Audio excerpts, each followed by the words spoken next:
என்னாச்சுமா? எதுக்காக இப்போ சோகமாக நீ உட்காந்துருக்க? அது ஒன்றும் இல்லைங்க. பக்கத்து வீட்டில் போய் டிவி பார்க்கலான்னு போனேன்னா அவங்க உடனே டிவி ஆஃப் பண்ணிட்டு வேலை இருக்குன்னு சொல்லி போயிட்டாங்க. அது ரொம்ப கஷ்டமாக இருந்துச்சு. நீ எதுக்குமா அங்கெல்லாம் போய் டிவி பார்க்குற? பேசாம நம்ம வீட்டிலே இரு, அதான் நல்லதுமா. சரிங்க. அவனும் கிளம்பி வேலைக்கு போயிட்டான். அண்ணே, உங்களை தான் பார்க்கணும்னு நினச்சிட்டே இருந்தேன். கண்ணு முன்னாடியே வந்துட்டீங்க. அண்ணே, எனக்கு ஒரு 10,000 ரூபா இருந்தால் கொடுங்கண்ணே. நான் 2 மாசத்துல திருப்பி கொடுத்துட்றேன். அதுக்கான வட்டியும் நான் உங்களுக்கு மாதம் மாதம் கொடுத்துட்றேனே, கொடுங்க. ஏன்பா சண்முகம், எதுக்கு உனக்கு 10,000 ரூபா? அது ஒன்றும் இல்லைண்ணே, என்னோட மனைவி டிவி பார்க்கணுன்னு ரொம்ப ஆசைப்படுறா. அவளுக்கு வாங்கி கொடுக்கணுண்ணே, அதுக்காக தான் நான் கேட்டேன். அவங்க சந்தோஷம் தானே நம்ம சந்தோஷம். எப்படியாச்சும் எனக்கு 10,000 ரூபா ரெடி பண்ணி கொடுங்கண்ணே. சரிப்பா, புடி, இப்போவே வாங்கிக்க. அதுக்கப்புறம் நான் மறந்துடுவேன். புடி, போய் பொண்டாட்டிக்கு வாங்கி கொடு. ரொம்ப நன்றிண்ணே. என்னடா பண்ணுறதுன்னு யோசிச்சுட்டு இருந்தேன். நீங்கள் ஒரு நல்ல வழியை காட்டிட்டீங்க. வேலையாக என் பொண்டாட்டிக்கு டிவி வாங்குறது தான் வேலை. நான் போய் டிவி வாங்கிட்டு வந்துடுறேன். சரிப்பா, பார்த்து போயிட்டு வா. கடனை மறக்காமல் திருப்பி கொடுத்துடணும், புரியுதா? போயிட்டு வா. ஏங்க, என்னங்க புதுசாக டிவியெல்லாம் வாங்கிட்டு வந்திருக்கீங்க? பணம் ஏதுங்க? இவ்வளோ பெரிய டிவியாக இருக்குது. சூப்பருங்க. எனக்காகவா வாங்கிட்டு வந்தீங்க? இனிமேல் நான் யார் வீட்டுக்கும் போய் டிவி பார்க்கணுங்கிற அவசியமே இல்லை. ஆமாம்மா, நீ ரொம்ப காலையில் வருந்தி கேட்டேல, அதனால தான் நான் உனக்காக டிவி வாங்கிட்டு வந்துட்டேன். இனிமேல் நீ யார் சைடும் போய் பார்க்க வேணாம். இங்கேயே உட்காந்து நிம்மதியாக பாரு, போதுமா? ரிமோட்டு அங்கே இருக்குது. உனக்கு என்னென்ன பிடிச்சிருக்கோ எல்லாத்தையும் பாரு உட்காந்து. இனிமேல் நீ காலையிலேருந்து நைட்டு வரைக்கும் சும்மா இருக்க வேண்டியதே இல்லை. டிவி பார்த்துட்டே இருக்கலாம். ஏங்க, ரொம்ப நன்றிங்க. எப்படியாச்சும் இந்த நாடகம்லாம் பார்க்கணுன்னு ரொம்ப ஆசைப்பட்டேன். இனிமேல் நான் ஜாலியாக பார்ப்பேன். அவனும் தூங்க போயிட்டு காலையில் எந்திரிச்சு வந்தான்.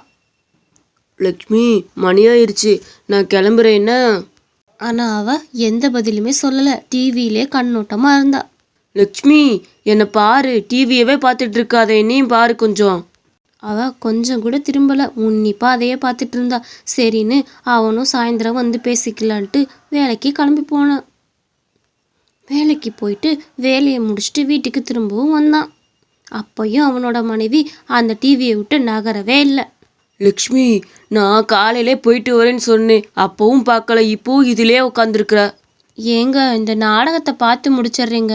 அவனுக்கு கல்யாணம் ஆச்சா இல்லையானே எனக்கு அப்புறம் தெரியாமல் போயிடும். அதை வச்சே நான் அந்த நாடகத்தை பார்க்க முடியாமல் போயிடும். அதனால போய் கொஞ்ச நேரம் உட்காருங்க, நான் நாடகத்தை பார்த்துட்டு வரேன். சாப்பாடு அந்த டேபிளில் வச்சுருக்கேன், போய் நல்லா சாப்பிட்டுட்டு போய் தூங்குங்க. அதுக்குள்ளே நான் எப்படியாவது இதை பார்த்து முடிச்சுட்டு வந்துடுறேன். அவனும் சாப்பிட்டு முடிச்சுட்டு தூங்கிட்டான். காலையிலேயே விடிஞ்சிருச்சு. காலையில் விடிஞ்சும் அவனோட மனைவி எழுப்பவே இல்லை வந்து. ஐயோ, மணி என்ன இவ்வளோ ஆயிடுச்சு? இவ என்ன இன்னும் என்னை எழுப்பி விடாமல் பண்ணிக்கிட்டு இருக்கா? லக்ஷ்மி, லக்ஷ்மி, நானும் பார்த்துட்டே இருக்கேன். இந்த டிவி வாங்கினதுலேருந்து என் கூட சரியாக கூட நீ பேசுகிறதே இல்லை. நைட்டும் காலையிலையும் இந்த டிவி முன்னாடியே தான் உட்காந்துருக்குறேன். ஏங்க, நான் என்னங்க பண்ணுவேன்? டிவி பார்க்க பிடிச்சிருக்கு, பார்க்குறேன்.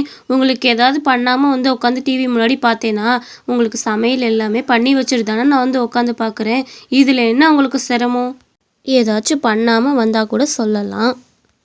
முன்னாடி எதுவுமே இல்லாதனால சும்மா உட்காந்துருக்கனால பேசிக்கிட்டே இருப்பேன். இப்போ தான் எனக்கு டிவி வந்துருச்சுல, நான் ஜாலியாக பார்த்துட்ருப்பேன். போங்க.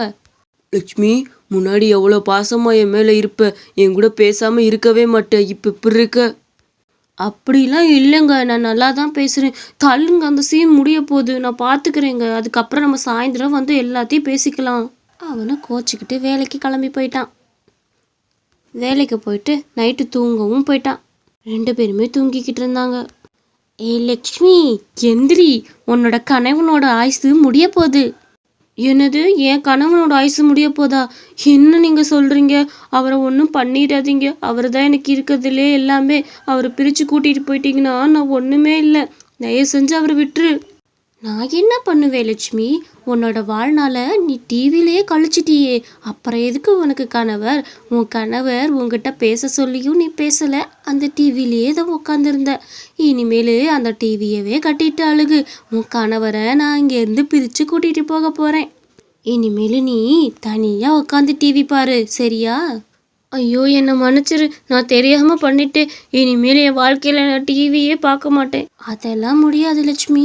மேல இருந்து எனக்கு தகவல் வந்துருச்சு. உன் கணவரை நான் கூட்டிட்டு போலேனா என்ன சொல்லுவாங்க? நான் கூட்டிட்டு போறேன். பாய். இனிமேலாச்சும் ஒழுங்காயிரு. உன் கணவரை நான் கூட்டிட்டு போறேன். என்னங்க, என்னை விட்டு போகாதீங்க. என்னங்க. லட்சுமி எந்திரிம்மா, என்னாச்சு? என்ன நீயா உளறிக்கிட்டு இருக்க? லட்சுமி எந்திரி. என்னங்க, உங்களுக்கு ஒன்றும் இல்லைல்ல? நான் ரொம்ப கெட்ட கனவு கண்டேங்க. உங்களுக்கு ஒன்றும் இல்லைல்ல? ஐயோ கடவுளே. லட்சுமி எனக்கு ஒன்றும் கிடையாது. நீ தான் தூக்கத்தில் என்னென்னமோ உளறிக்கிட்டு இருந்த. என்னாச்சுமா? எது கனவா? ஆமாங்க, ஒரு தேவதை வந்து உங்களை கூட்டிட்டு போகிற மாதிரி ஒரு கனவு வந்தது. ஏங்க, இன்னொன்று கேட்கணும், என்ன மன்னிச்சிருங்க. இனிமேல் அந்த டிவியை பார்த்துட்டு உங்கள் கூட பேசாமல் நான் இருக்கவே மாட்டேன். இனிமேல் உங்களுக்கு அப்புறம் தான் எனக்கு அந்த டிவியெல்லாம் உங்கள் கூட பேசிட்டு தான் நான் மற்றதே பண்ணுவேன். லட்சுமி பரவாயில்லையே, நான் என்னென்னமோ வாக்குவாதம் பண்ணி நீ உன் டிவி பார்க்குறத நிறுத்தவே இல்லை. இந்த ஒரு சின்ன கனவு மூலம் நிறுத்திட்டியே. என்றைக்குமே நம்ம பக்கத்தில் இருக்கவங்கள சந்தோஷமாக வச்சுக்கணும். அப்புறம் அவங்க போயிட்டாதான் அந்த வருத்தம் புரியும்.